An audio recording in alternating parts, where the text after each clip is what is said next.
Hello, good afternoon everyone. Last video में हमने history start कर दी थी और मैंने आपको डिवीज़न भी बता दिए थे कि हिस्ट्री को हम मतलब पढ़ने की दृष्टि से तीन भागों में बांटते हैं। एक एंशिएंट हिस्ट्री, मेडाइवल और मॉडर्न हिस्ट्री, है ना। तीन भागों में बांटते हैं, जिसमें प्राचीन भारत, मध्यकालीन भारत और आधुनिक भारत, है ना। अब हम ये सबसे पहले एंशिएंट हिस्ट्री की बात करते हैं ना। तो हिस्ट्री वो इतिहास के अध्ययन के काल हेतु विभाजन किया गया है, क्योंकि अगर हम ऐसे पढ़ेंगे तो हम समझ पाएंगे इतिहास को, ना ही जो हमारा कॉन्सेप्ट है अच्छे से वो बन पाएगा, है ना। तो इसलिए हम अध्ययन की दृष्टि से काल विभाजन में बांटा गया है। जैसे तीन भागों में बांटा है, प्राग ऐतिहासिक काल, है ना, और आदि ऐतिहासिक काल और ऐतिहासिक काल, है ना। प्री हिस्टोरिकल स्टोन एज और आदि ऐतिहासिक काल और ऐतिहासिक काल, है ना। जो प्राग ऐतिहासिक काल में तीन भागों में बांटा है इसको। एक तो पुरापाषाण काल में, जो कि 5 लाख से 10,000 ईसा पूर्व माना गया है, और जो मध्य पाषाण काल जो 9,000 से 4,000 ईसा पूर्व माना गया है ना। और थर्ड है नव पाषाण काल, 7,000 से 2,500 ईसा पूर्व BC इसका टाइम पीरियड है। और जो पुरापाषाण काल है उसको भी तीन भागों में बांटा गया है। निम्न पुरापाषाण काल, जो कि 5 लाख से 50,000 ईसा पूर्व BC तक है। और सेकेंड है मध्य पुरापाषाण काल, जो 50,000 BC से 40,000 BC तक है, और जिसका टाइम पीरियड। और उच्च पुरापाषाण काल, जो कि 40,000 BC से 10,000 BC तक। अब मैं आपको ये बता देती हूँ कि BC किसको कहते हैं, AD किसको कहते हैं ना। तो आपको अच्छे से समझ में आ जाएगा, क्योंकि हम हिस्ट्री पढ़ रहे हैं तो हमारा हर चीज़ में कॉन्सेप्ट क्लियर होना ज़रूरी है। जो ईसाई धर्मगुरु हैं, जिन्होंने ईसाई धर्म शुरू किया, जैसे बौद्ध धर्म को शुरुआत करने का श्रेय किसको जाता है, महावीर को जाता है ना।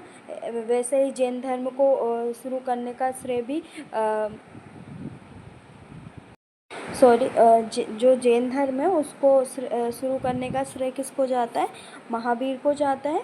और जो बौद्ध धर्म को स्टार्ट करने का श्रेय किसको, महात्मा बुद्ध को जाता है ना। वैसे ही जो ईसाई धर्म के धर्मगुरु कौन है, ईसाई धर्म के धर्मगुरु कौन है, ईसा मसीह, है ना। और जो BC और हमारा AD है ना, ये BC मतलब ईसा पूर्व और AD मतलब ईसवी पूर्व, है ना। इसका हिंदी में अर्थ ये है ना। तो मैं इसको आपको अच्छे से लिख देती हूँ ताकि आपको अच्छे से समझ में आ जाए।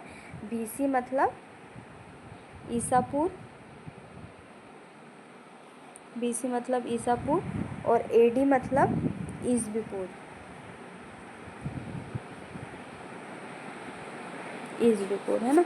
तो जब ईसा मसीह का जन्म हुआ था, है ना, तो जो उनके जन्म से पहले की जो घटना है, जो ईसा मसीह के जन्म से पहले की घटना है, उसको क्या BC में, ईसा पूर्व में लिखते हैं। और जो ईसा मसीह के जन्म के बाद की घटना है उसे किस में, AD में लिखते हैं ना। जैसे फॉर एग्ज़ाम्पल देख लेते हैं ना इसका एक, तो आपको ईज़िली ये समझ में आ जाएगा। जैसे महात्मा बुद्ध है ना, जो बौद्ध धर्म के संस्थापक है ना। जो महात्मा बुद्ध का जन्म कब हुआ था, 563 ईसा पूर्व में, है ना। ईसा पूर्व में इनका जन्म हुआ था। और मृत्यु कब हुई थी, मृत्यु उनकी कितनी हुई थी, 483। तो यहाँ पे क्या उल्टी गिनती हो रही है ना। तो ये क्या है, ईसा मसीह के जन्म से पहले की घटना है, इसलिए इसको ईसा पूर्व में हम गिनते हैं ना। और इसकी जो गिनती है क्या, जो BC की जो गिनती होती है वो उल्टी गिनती होती है ना। जैसे 563 में इनका जन्म हुआ, और कितना 483 में क्या इनकी मृत्यु हो गई, तो हमने क्या उल्टी गिनती की। और जो AD है उसमें क्या, AD में क्या ईसवी पूर्व में जो हमारी गिनती होती है वो सीधी गिनती होती है ना। तो आपको समझ में आ गया हो कि BC किसको कहते हैं, AD किसको कहते हैं ना। अब हम नेक्स्ट देखते हैं ना। हमने क्या देख लिया था कि प्रागैतिहासिक काल को कितने भागों में बांटा है, पुरापाषाण काल, मध्यपाषाण काल और नवपाषाण काल। और उसमें भी पुरापाषाण काल को भी 3 भागों में बांटा गया है, निम्न पुरापाषाण काल, मध्य पुरापाषाण काल और उच्च पुरापाषाण काल, है ना।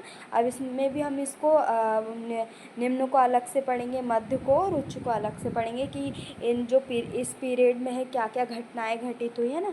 और जो आदि ऐतिहासिक काल है, आदि ऐतिहासिक काल में क्या हमारा हड़प्पा सभ्यता देखने को मिलेगी और अन्य जिसमें वैदिक सभ्यता देखने को मिलेगी, है ना। मैं आपको ये भी बता देती हूँ, जो हमारा आदि ऐतिहासिक काल है उसमें हमको क्या देखने के लिए मिला कि कोई लिखित साक्ष्य नहीं मिले, है ना। जैसे अभी हमारा क्या लिखित साक्ष्य, जैसे हम मान सकते हैं रामायण है ना, वो हमारा लिखित साक्ष्य है ना, जिसको हम पढ़ भी सकते हैं ना। इसमें क्या बस ओनली आपको क्या पुरातात्विक साक्ष्य मिले, है ना। कौन से पुरातात्विक साक्ष्य, है ना, पुरातात्विक साक्ष्य मिले कहाँ पे, प्राग ऐतिहासिक काल में, है ना। और जो आदि ऐतिहासिक काल है, मैं आपको यहीं बता देती हूँ, जो आदि ऐतिहासिक काल है आप अपने नोट्स में इसमें लिख लेना कि इसमें लिखित साक्ष्य नहीं मिले, केवल पुरातात्विक साक्ष्य मिले, किसमें, प्राग ऐतिहासिक काल में, है ना। और अब सेकंड बात करें आदि ऐतिहासिक काल की, तो इसमें क्या लिखित साक्ष्य तो उपलब्ध हुए, है ना। तो आप इसमें लिख लीजिए लिखित साक्ष्य किसमें उपलब्ध हुए, आदि ऐतिहासिक काल में, है ना। लिखित साक्ष्य उपलब्ध हुए, लिखित साक्ष्य उपलब्ध हुए, लेकिन उसकी लिपि को क्या, जो लिपि है, जैसे अभी क्या हिंदी है, इंग्लिश है ना, जो भी हमारी भाषा है, तो लिपि है ना, लिपि क्या, लिपि को क्या पढ़ा नहीं जा सकता, है ना। जैसे क्या सेदव सभ्यता और वैदिक सभ्यता, है ना। इसमें एग्जाम्पल क्या है, हड़प्पा सभ्यता। जैसे हमको हड़प्पा सभ्यता से क्या जो भी साक्ष्य मिले हैं वो लिखित साक्ष्य मिले हैं, जैसे चानुदड़ो है ना, हड़प्पा सभ्यता स्वयं में, है ना, मोहनजोदाड़ो है, पर उसकी जो क्या है लिपि है, जो उनके पत्थरों पर लिखे हुए हैं, या बेल पर जो भी अभिलेख हैं उन पर सॉरी अभिलेख तो वहाँ से मिले नहीं हैं, सिक्के हैं उनसे जो प्राप्त हुए उसको हम अभी तक पढ़ने में सक्षम नहीं हो पाए, है ना। और ऐतिहासिक काल, जिसमें क्या हमें पुरातात्विक साक्ष्य भी मिले, है ना, साहित्यिक एवं दोनों साक्ष्य मिले, है ना। और इसके जो कालक्रम में क्या हमें विदेशी साक्ष्य भी मिले, जिसको हम पढ़ भी सकते हैं, और जिसको हमें लिपि भी मिली है, जिस लिपि को हम पढ़ भी सकते हैं और समझ भी सकते हैं ना। तो ये डिफरेंस है प्रागैतिहासिक काल, आदि ऐतिहासिक काल और ऐतिहासिक काल। तो आप ऐसे याद रख सकते हैं कि प्रागैतिहासिक काल वह काल है जिसमें हमें कोई लिखित साक्ष्य नहीं मिला, केवल पुरातात्विक साक्ष्य मिला, है ना।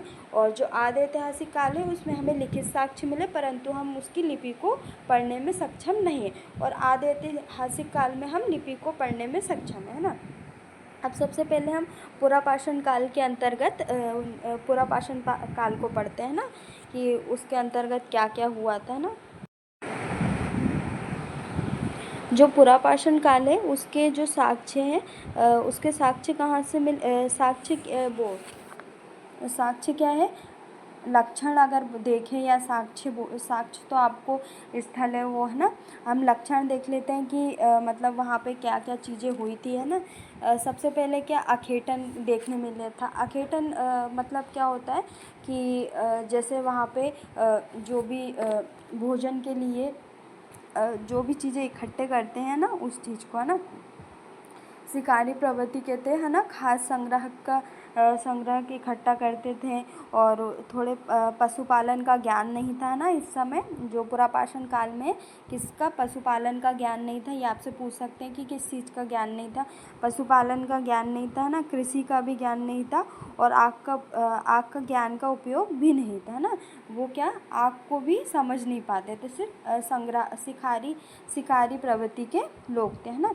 और इसके स्थल आपको कहाँ पे अति पक्कम जो कि तमिलनाडु में है, वहाँ पे क्या क्या मिले, हस्त कुठार, है ना, हाथ से बनी कुल्हाड़ी मिली, या कुठार भी बोल सकते हैं ना, तो हस्त कुठार मिले, है ना।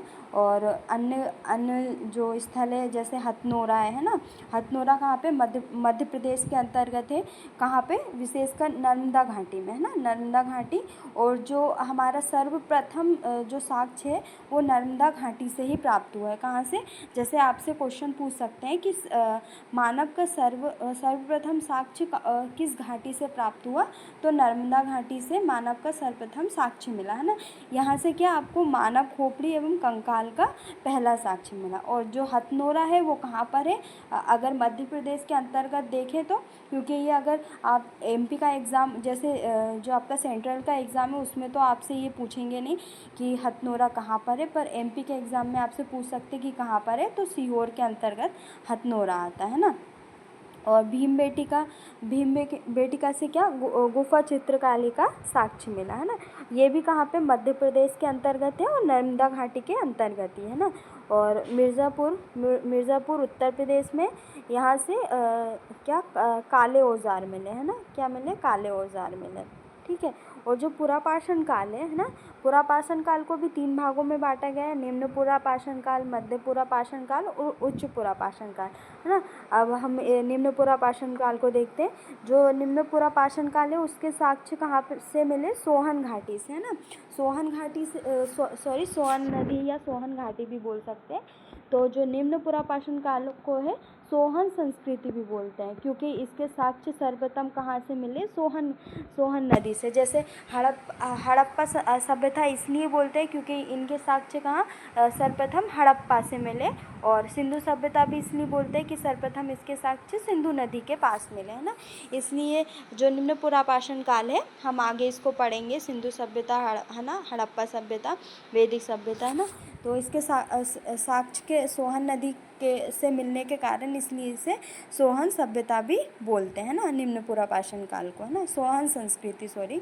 और यहाँ पे क्या, मानव जीवन अस्थिर था। अभी मानव कुछ भी चीज़ों का प्रयोग करना नहीं जानता था। जैसे आग का प्रयोग तो करने लगा था ना, जो कि कम स्तर पर था ना। और मनुष्य शिकारी व भोजन संग्राहक हो गया था, मतलब भोजन की खोज करने वाला, या शिकारी वर्ग का, है ना, ये शिल्प। और इसके उदाहरण क्या है, जैसे हैंड एक्स, है ना, प्रमुख संस्कृति, है ना, चोपर, चौमिंग एवं पेबुल, ये क्या है, संस्कृतियाँ हैं ना, जो निम्न पुरापाषाण काल की हैं, ये संस्कृतियाँ। जैसे जो चोपर, चोपिंग एवं पेबुल संस्कृति, है ना, ये मुख्य रूप से आपको कहाँ पे मिलती है, ये पाकिस्तान के पंजाब में सोहन नदी घाटी में ये क्या है, ये संस्कृति देखने को मिली, है ना। इसलिए इसे सोहन संस्कृति भी बोलते हैं, चोबुंग एवं पेबुल संस्कृति भी बोलते हैं ना। और सेकंड है हैंड एक्स संस्कृति, है ना। ये हमें सर्वप्रथम कहाँ पे देखने के लिए, भारत में ही देखने को मिली, मद्रास के अंतर्गत, है ना। तो कहाँ पर देखने को मिली, यहाँ पे जो औजार है, प्रमुख औजार हैंड एक्स के थे, इसलिए इसे हैंड एक्स संस्कृति के नाम से जाना जाता है ना। अब नेक्स्ट है मध्य पुरापाषाण काल, है ना। मध्य पुरापाषाण काल का भी अन्य नाम क्या है, फलक संस्कृति, है ना। फलक संस्कृति, इसके स्थल कहाँ से मिले, मुख्य रूप से गंगा घाटी से, और पूर्वोत्तर एवं केरल को छोड़कर जो पूर्वोत्तर भाग है, और पूर्वोत्तर भाग मतलब अरुणाचल प्रदेश हुआ, असम हुआ, है ना, ये पूर्वोत्तर भाग है। और नर्मदा घाटी से तो मिले, और केरल को छोड़कर संपूर्ण भारत से इसके क्या स्थल मिले, है ना। और उपकरण कैसे थे, जिस पर चाट के पत्थरों का प्रयोग किया जाता था ना, फ्लेक के बने औजार थे ना, अब क्या हो गए थे, फ्लेक के बने, है ना। प्रमुख औजार क्या थी, भेगनी और खुरचरी, है ना, जो हम अभी के समय में भी हमको खुरचरी देखने को मिलती है ना। थर्ड है उच्च पुरापाषाण काल, है ना। उच्च पुरापाषाण काल में हमको क्या, आधुनिक जो मानव है, होमोसेपियंस का उद्भव हुआ, है ना। जैसे वर्तमान में हम जो हमारी प्रजाति है वो होमो सेपियंस प्रजाति है। तो जो आधुनिक मानव का विकास कहाँ पे हुआ, किस काल में हुआ, उच्च पुरापाषाण काल में क्या आधुनिक मानव का विकास हुआ। ठीक है। और यहाँ के उपकरण क्या थे, पत्थर के ब्लेड के उपकरण का प्रयोग होने लगा है ना। सर्वप्रथम हड्डी एवं हड्डी दांत का प्रयोग होने लगा है ना, जैसे हाथी के दांतों का प्रयोग होने लगा है ना। और जो स्थल है वो संपूर्ण भारत में इसके जो उच्च पुरापाषाण काल है उसके स्थल संपूर्ण भारत में देखने को मिले, है ना हमें।